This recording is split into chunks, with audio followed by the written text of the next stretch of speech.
I know it's been, oh my gosh, I'm delayed and delayed and delayed, but depending on when you're watching this, maybe like a few weeks later or so, or maybe months or whatever, it has been 1 year since Avengers Endgame hit the theaters. And I come back to the same question, just like Thanos says, every single time you do things, it leads you back to me. And it's like, yes, it's so true. So we're still tackling the question, can Tony Stark actually live? And the funny part is that I found a new idea, but it would have took so long that yeah, it wouldn't have worked. I mean, it might have worked, but it would be kind of corny, but it does actually have roots. So anyways, let's talk about my previous idea.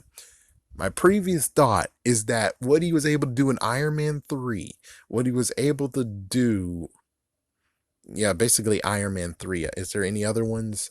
Shoot. Hard to figure out, but I'm just saying that technically, when it comes straight down to it, if he's able in Iron Man 3 to have the suit that's able to just do it on its own, then I'm pretty sure he should actually have nanomeds who's able to actually maybe sprout a freaking arm, or his freaking armor comes from him, comes off of him, and who knows. Thanks, Ghost Rider. Ghost Rider, leave me alone, man. And who knows if it actually would affect him still, even though it's still connected to him mentally. We don't know for sure.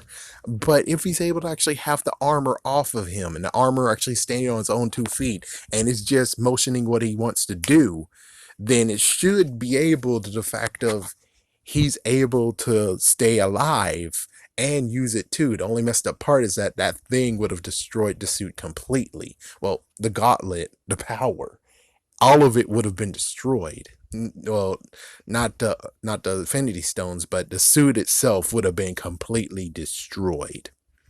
And of course, we saw that in the movie too. It was completely destroyed, even though it kind of didn't make sense that the light went out. But sure, why not?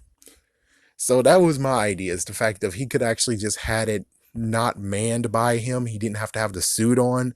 That the suit actually could have done it himself and he's able to actually does it with mental link. And who knows, maybe he could have just sent him into a coma. Maybe they would say, oh, we're using our sciences and he's in a coma. That would have worked. That would have been cool, you know. He would still be alive, but he would be in a coma, and then they could actually maybe bring him back every once in a while, because why not?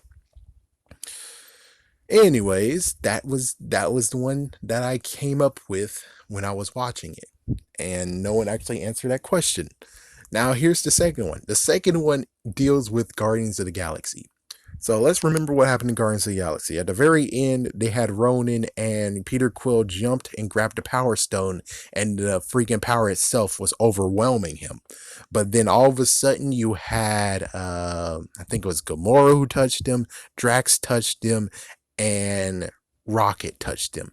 And eventually, it stabilized to the point of where they were able to survive it.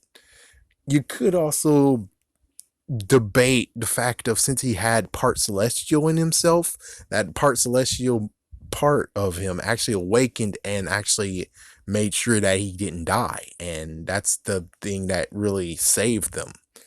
But we don't know for sure. Yeah, we don't really have that conversation down. If it's a conversation already, comment down below. Show me the Twitter. Show me the tweet that talks about it. But let's just go on a hunch, and even so, that means that Peter Quill is still there anyways. So hopefully you understand where I'm going here, is the fact that everyone will be touching Tony to take the Burton as well. So everyone will be touching Tony. And of course, well, if let's say the Celestial didn't help him, that means that it took 4 people with 1 stone. So for all the stones, by going by that calculations, it would be 24. But then we have to calculate the fact of 3 of them were actually aliens anyways. And of course, Peter was an alien too, but I don't know if we're going to really factor that in.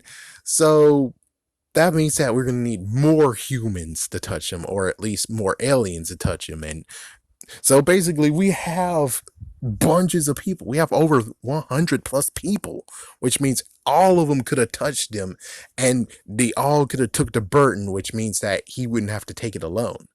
The only messed up part is that everyone was scattered afar, and Cap was knocked out, Thor got knocked out. You understand where I'm going here, and also Captain Marvel was knocked out.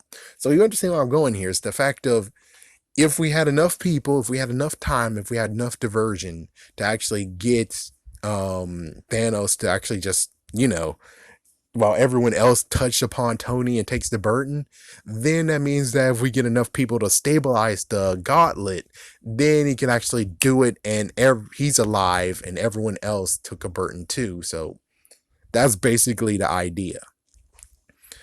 I guess the real funnier part is the fact of, then doesn't that mean that for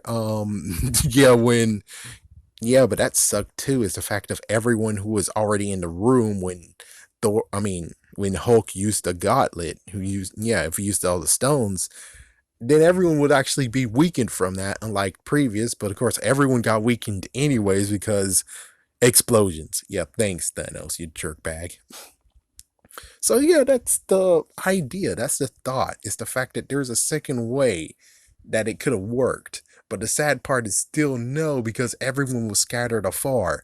It would actually take like it would take like Team A to still distract Thanos, and to the point of where there's enough people who actually is able to stabilize the Infinity Stone, and then it will basically be, yeah, B is the one who distract him, A is the ones who crowd around him, and then after that, the ones who actually were with them, just in case for a little more oomph, they run and touch upon the people who are touching upon him, and then he's able to snap, and then hopefully that actually Tony's alive. Now, as for Mysterio being a bastard like he is, if you were good enough, if blah blah blah, Tony would still be alive. It's like, no, that's not how it works, man.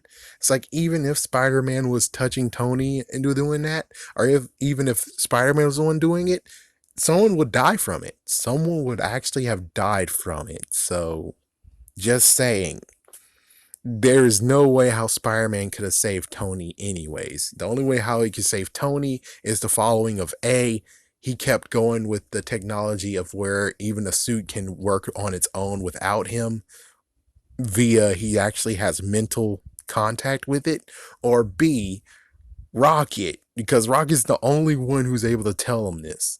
Yeah, it's like Rocket would have been able to tell him when it came to the Hulk, and everyone would be like, yeah, that's not a good idea, because if we all touch upon them, that's gonna suck.